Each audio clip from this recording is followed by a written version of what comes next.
Cat pose, મર્જરાસન. પોતાના ગુડા અને હાથો પર આવો. હાથને ખભાના નીચે રાખજો. હવે શ્વાસ છોડતા છોડતા માથાને છાતી તરફ લાવો. પોતાના કમરને ઉપર ઉપાડીને ધનુષનો આકાર આપો. આ સ્થિતિમાં થોડી વાર રહો. પછી ધીરે ધીરે સામાન્ય સ્થિતિમાં પાછા આવી જાઓ.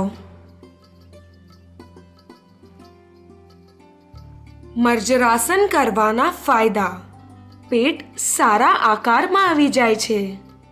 રીઢની હડ્ડી લવચીક બની જાય છે. પાચન શક્તિને સક્ષમ કરી નાખે છે.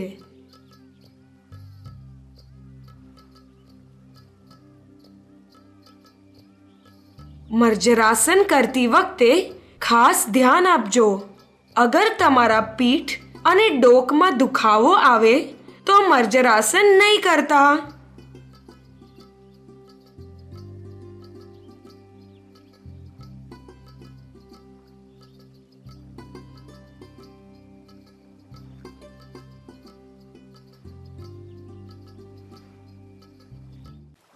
Blowing air.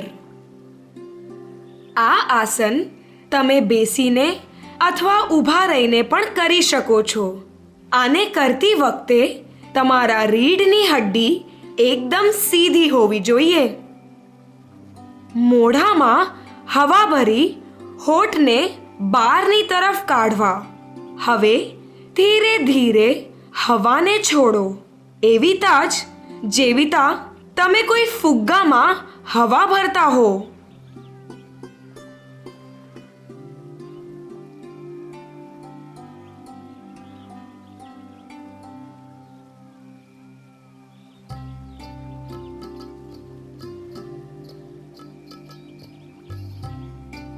આ ક્રિયાને તમે 10 વાર કરી શકો છો.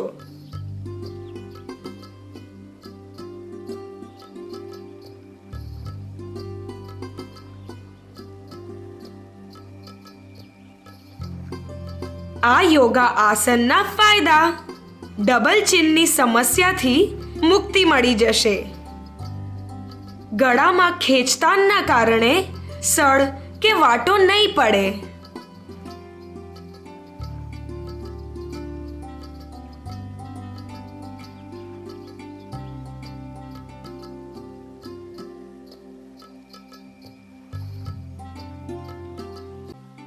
બદ્ધ પદ્માસન. પહેલા પદ્માસનમાં બેસી જાઓ.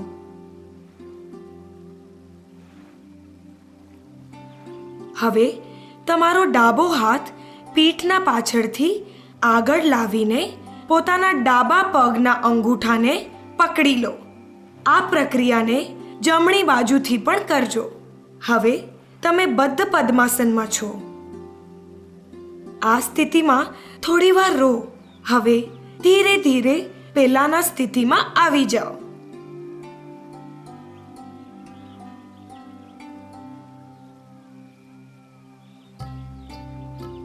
આ આસનના ફાયદા: તમારી જાંઘો અને કુલ્લાના જોડોને લચકદાર બનાવે છે. હાથ, પગ અને ખભાને મજબૂત બનાવે છે. લોહીનું પરિભ્રમણ વધારે છે.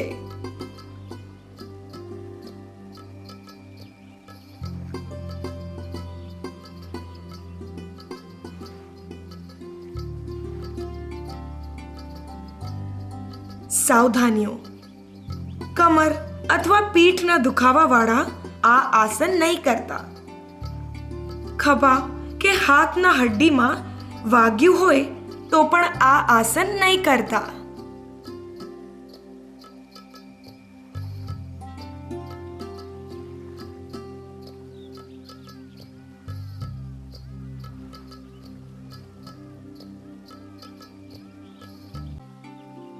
ગરુડાસન.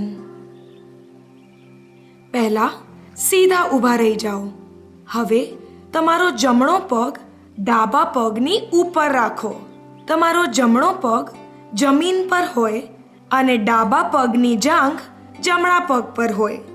હવે બેઉ હાથ કોણીઓના ત્યાંથી ઉપરની તરફ વાળો. તમારા જમણા હાથને ડાબા હાથથી લપેટી લો. નજર સામે રાખજો. થઈ શકે તો તમારા પંજાઓને મળાવવાની કોશિશ કરજો. થોડા સમય માટે આ આસનમાં રહેવાનો પ્રયાસ કરજો.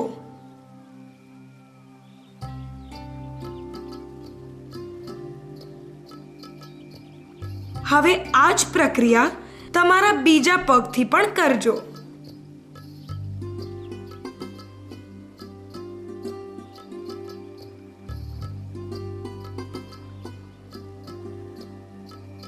શારીરિક સંતુલન સુધારે છે.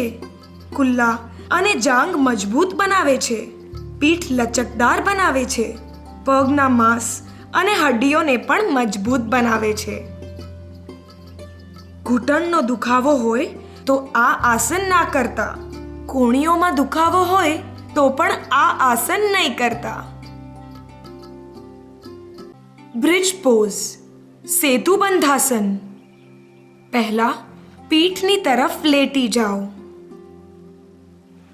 ઘૂંટણને મોડી નાખો. હથેળીઓથી જમીનને સ્પર્શ કરો. હવે શરીરના નીચલા ભાગને ધીરેથી ઉપાડો. હવે તમારા હાથોથી પગની એડીઓને પકડી લો. હવે શરીરનો ભાર તમારા ખભા, હાથ અને પગ પર હશે. આ આસનમાં 1 મિનિટ સુધી રહેવાનો પ્રયાસ કરો. હવે ધીરેથી પૂર્વ સ્થિતિમાં પાછા આવી જાઓ.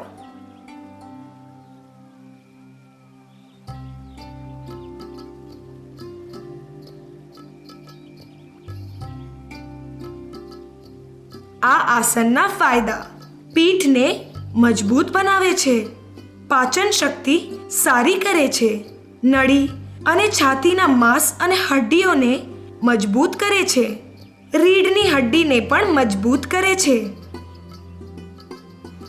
સાવચેતીઓ: હાઈ બીપી વાળા આ આસન ના કરતા. કમરમાં કોઈ પણ જાતનો દુખાવો હોય તો આ આસન ના કરતા. તમારી નળી દુખતી હોય તો પણ આ આસન ના કરતા. ચક્કી ચલાસન. નીચે બેસીને પોતાના બંને પગ એકબીજાથી દૂર ફેલાવો. હવે બંને હાથને એકબીજા સાથે જોડી દો. લાંબો શ્વાસ લઈ આગળ વળીને ઘડિયાળની દિશામાં ફરો. પછી થોડી વાર ખમો. હવે ઘડિયાળની ઉલટી દિશામાં ફરો. આવી રીતે 5 થી 10 ઘેરા લગાવી આ આસનને કરવાની કોશિશ કરો.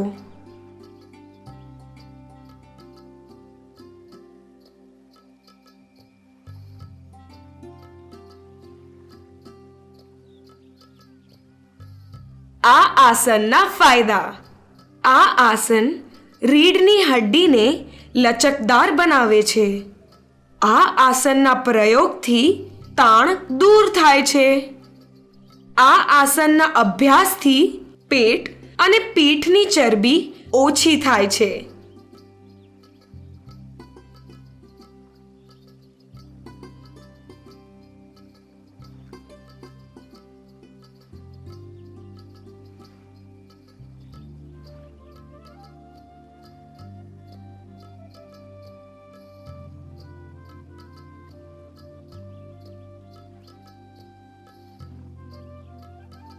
ચેતવણીઓ: ગર્ભવતી સ્ત્રીઓ આ આસન નહીં કરતા. કોઈ બી પ્રકારના પીઠના દુખાવાથી પીડાઓ છો તો આ આસન નહીં કરતા. આ આસનને જમવા પછી તરત નહીં કરતા. વધુ અથવા ઓછું બીપી વાળા લોકોએ આ આસનથી દૂર જ રહેવું જોઈએ.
ચીક અપલિફ્ટ.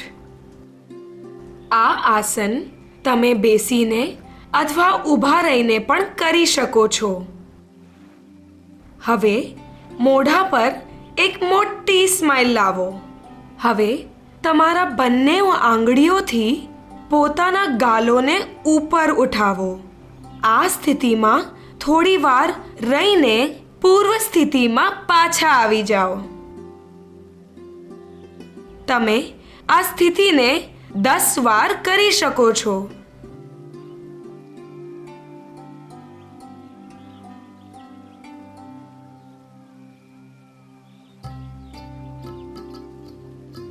ગાલો પર પડવાવાળી ઝુરીઓને દૂર કરે છે.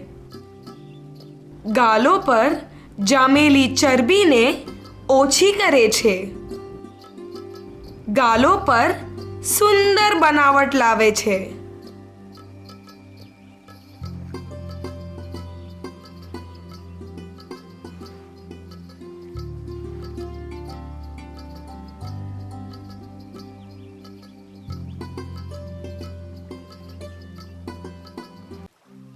ભદ્રાસન. જમીન પર બેસી બેઉ પગ આગળ રાખો. હવે પગને ઘૂંટણથી વાળો અને બેઉ એડીઓ એકબીજાથી જોડી લો. હાથોને ઘૂંટણ પર રાખો અને આંગળીઓથી જમીનને સ્પર્શ કરો. આ આસન કરતી વખતે એક વાતનું ધ્યાન રાખજો. પીઠ સીધી હોવી જોઈએ.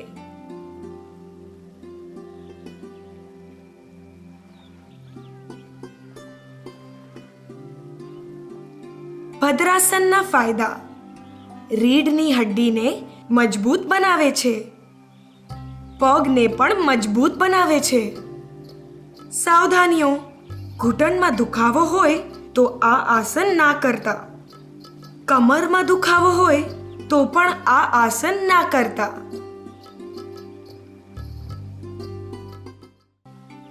પદ્માસન. જમીન પર બેસીને પગને સામે રાખજો. રીઢની હડ્ડીને એકદમ સીધી રાખજો.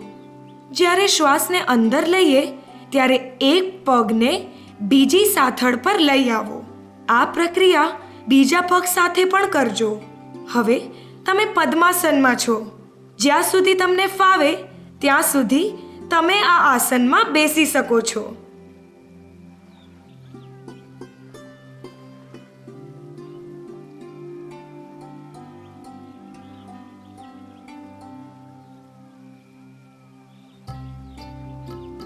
આ આસન મનને શાંત કરે છે. રીઢની હડ્ડીને મજબૂત અને લચકદાર બનાવે છે. પદ્માસનમાં મન સિદ્ધાર થાય છે. પદ્માસન પેટની ચરબી ઓછી કરવામાં મદદ કરે છે. ઘૂંટણમાં દુખાવો હોય તો આ આસન ન કરવું જોઈએ. કમરનો દુખાવો હોય તો આ આસન ના કરતા.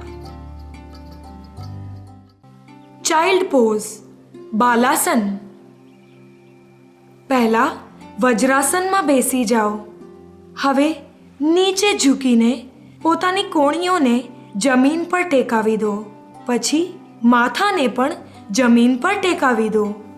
હથેળીઓથી પગના પંજા પકડી લો. આ આસનમાં થોડીવાર સુધી રહેવાનો પ્રયાસ કરો અને ધીરેથી પૂર્વ સ્થિતિમાં પાછા આવી જાઓ.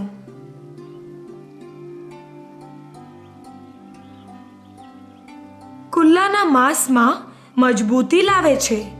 થાક અને ચિંતાને દૂર કરે છે.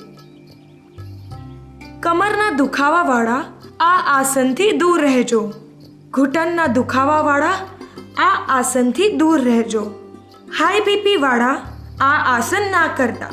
ગર્ભવતી સ્ત્રીઓએ આ આસન ન કરવું જોઈએ.